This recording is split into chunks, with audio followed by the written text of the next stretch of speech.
Hi friend, आप लोग कैसे हैं। तो आज का जो वीडियो होगा, हिंदी का जो क्लास होगा वह चौथा क्लास होगी हिंदी की। जहाँ पढ़ाए थे उत्पत्ति, व्युत्पत्ति, उद्गम, उद्भव के आधार मानकर शब्द को देखे थे 5 प्रकार का आया था, जिसमें आपका पहला जो पढ़ा चुके थे तत्सम, तद्भव। आज जो पाठ पढ़ेंगे हम लोग वह देशज के बारे में पढ़ेंगे। ठीक है, अगर आप पहले वीडियो नहीं देखे होंगे तो तत्सम और तद्भव वाला पहले देख लीजिए, तो आपका सही समझ में आएगा देशज के बारे में। तो बिना टाइम को विलंब करते हुए मैं अपनी पाठ को आगे बढ़ाता हूं। जो देशज होगा, देशज, अब इससे पता चलता है कि इसके डिफिनेशन क्या होगा। तो ये मूलतः 2 वर्डों से मिलकर मिला है, बना है। एक है देश, दूसरा है ज। देश का मतलब होगा अपना, और ज का मतलब होता है जन्म, अर्थात अपना का मतलब होगा भारत, अर्थात जन्म का मतलब जन्म लेने वाला।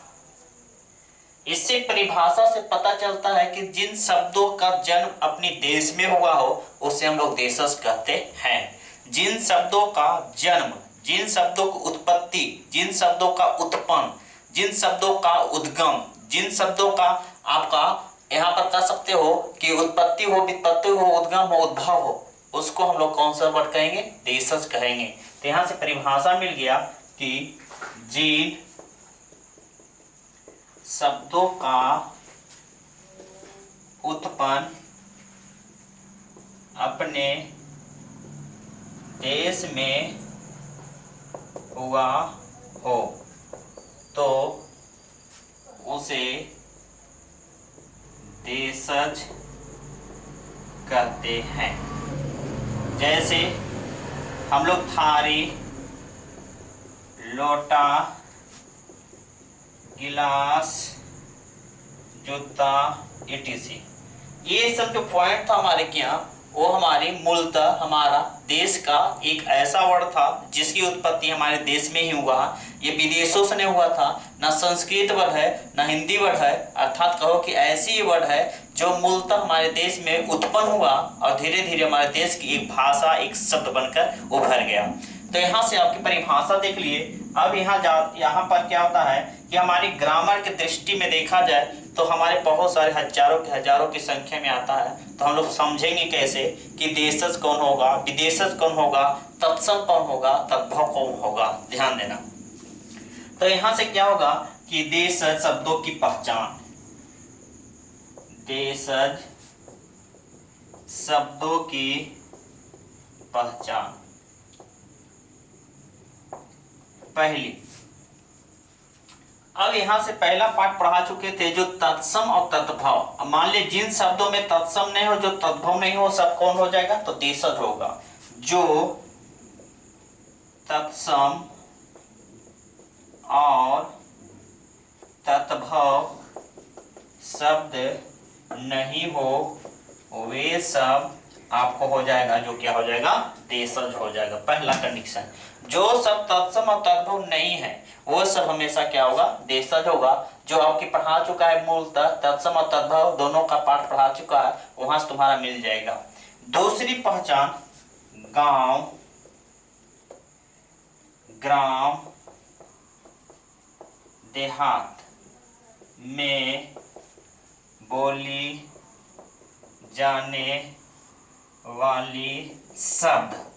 जो गांव, देहात, ग्राम में बोले जाने वाला जो शब्द होगा वो भी सब तुम्हारा क्या होगा? देशज होगा। जैसे क्या कहते हैं आपका, जैसे आपको गांव ग्राम में क्या क्या बोलते हैं, जैसे आप बोलते हैं कहीं से आ गए तो क्या कहते हैं? थरीवा, तो इसको मतलब थाली हो गया। जैसे आपको कहते हैं कटोरवा, तो हो गया कटोरा। जैसे कहते हैं जुतवा, तो इसका मतलब हो गया जूता। जैसे कहते हैं आप, जैसे कहते हैं पेड़, पहले कहते थे इसको गाछ, etc। ये सब हमारे गांव में, देहात में, क्षेत्र में अपनी बोली जाती थी। वो तुम्हारा क्या हो गया? थाली, कटोरा, जूता, पेड़, गाछ, ये तुम्हारा क्या हो गया? ये देशज शब्द हो गया। ठीक है, तो दूसरा पॉइंट हो गया। तीसरा समझेंगे हम लोग यहाँ से फिर। जिन शब्दों की उत्पत्ति आज तक किसी को पता ना हो, जिन शब्दों की उत्पत्ति आज तक पता ना हो, तो वह शब्द हम लोग क्या होगा, देशज होगा। जिन शब्दों की उत्पत्ति, तीसरा, जिन शब्दों की उत्पत्ति कोई ज्ञात नहीं हो, तो वे शब्द क्या हो जाएंगे, तो देशज हो जाएगा। जैसे हम लोग गांव घर में खेती का काम करते हैं, जैसे कहते हैं कुदाल, इसकी आज तक न पता है न प्रमाण मिला, इसका मतलब है हमारे देश में ही पैदा हुआ, हमारे देश का मूलतः शब्द है। जैसे कहते हैं कुदाल के बाद हम लोग क्या कहते हैं, खुरपा, खुरपा जिसको खुरपी भी कहते हैं, खुरपी, खुरपी, इसकी आज तक प्रमाण अभी तक मिला नहीं, अर्थात कह सकते हैं कि इन शब्दों की उत्पत्ति हमारे देश में हुआ। तो जिन शब्दों की उत्पत्ति कोई ज्ञात नहीं हो, माने इसका कोई प्रमाण नहीं हो, तो वो शब्दों को हम लोग कैसा कहेंगे, देशज कहेंगे। तो ये तीसरा पॉइंट था। चौथा पॉइंट,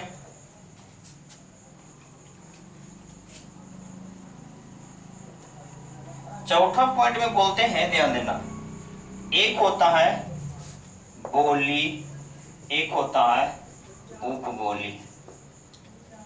बोली और उपबोली बोले जाने वाले शब्द। अब सुनना, बोली एक उपबोली, बोली क्या होता है, जिस राज्य में एक ऐसी बोली होती है जो सभी जगह लागू हो जाता है, लेकिन उपबोली वो ऐसे वर्ड होते हैं जो किसी माने छोटे से क्षेत्र में लागू होता है, उसे हम लोग क्या कहते हैं, उपबोली कहते हैं। जैसे अगर बंगाल की बात करते हैं तो बंगाली हो गया, उसका बोली हो गया। और बंगाली के अंदर में अनेक प्रकार के उपबोली बोले जाते हैं। जैसे बिहार मान ले, बिहार में कहा जाता है कि हिंदी बोला जाता है, हमारे गया में कहा जाए तो मगही बोला जाता है, अगर पश्चिमी चंपारण ऊपर चनाव कहा जाए भोजपुरिया बोला जाता है। तो इस तरह से हमारे बोली और बोली हो गई। जैसे हिंदी, तो ये हमारी बोली हो गया, और बोली में क्या कहते हैं, भोजपुरी हो गया। जैसे हरियाणी एक बोली है, हरियाणी एक बोली है, और हरियाणी के एक है जिसको हम लोग कहते हैं जाटो। जाटो एक भी अपने अपने एक जाति होती है, उसमें एक बोली बोला जाता है। तो यहाँ से एक हिंदी वो बोली हो गया, एक बोली हो गया। अब बोले जाने वाले वो शब्द जो हमारे निश्चित क्षेत्र में, जैसे महाराष्ट्र में होगा महाराष्ट्री बोला गया, जैसे पंजाब में पंजाबी बोला गया। जैसे आपका अनेक प्रकार की भाषाओं जिस देश में जिस राज्य में हो, उस राज्य के लिए एक बोली बन जाता है, और उसके गांव देहात में बोले जाने में वो शब्द जो अपने सीमित क्षेत्र में हो, उसके लिए क्या कह देते हैं, वो बोली कहा जाता है।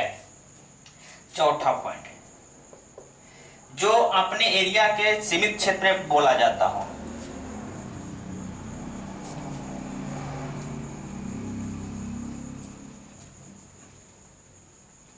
यहां से हरियाणा में क्या कर सकते हैं, जैसे जाटू हो गया, बंगरू भी होता है, अब ये उपबोली, जैसे जाटू एक होता है, बंगरू, बंगरू एक आपका ये भी उपबोली है।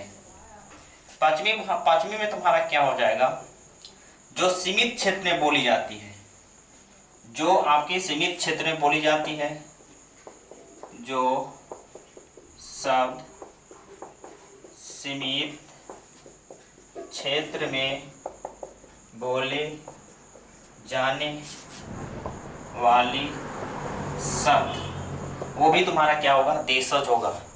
जैसे हम लोग एक बात लेते हैं, जैसे हम लोग अभी मान ली गया जिला की बात करेंगे तो हम लोग बोलते हैं क्या चीज, परोर। अगर इसी परोर को दूसरा जिला में जाते हैं, जैसे नवादा जिला जिसको बोलता है नेनुआ।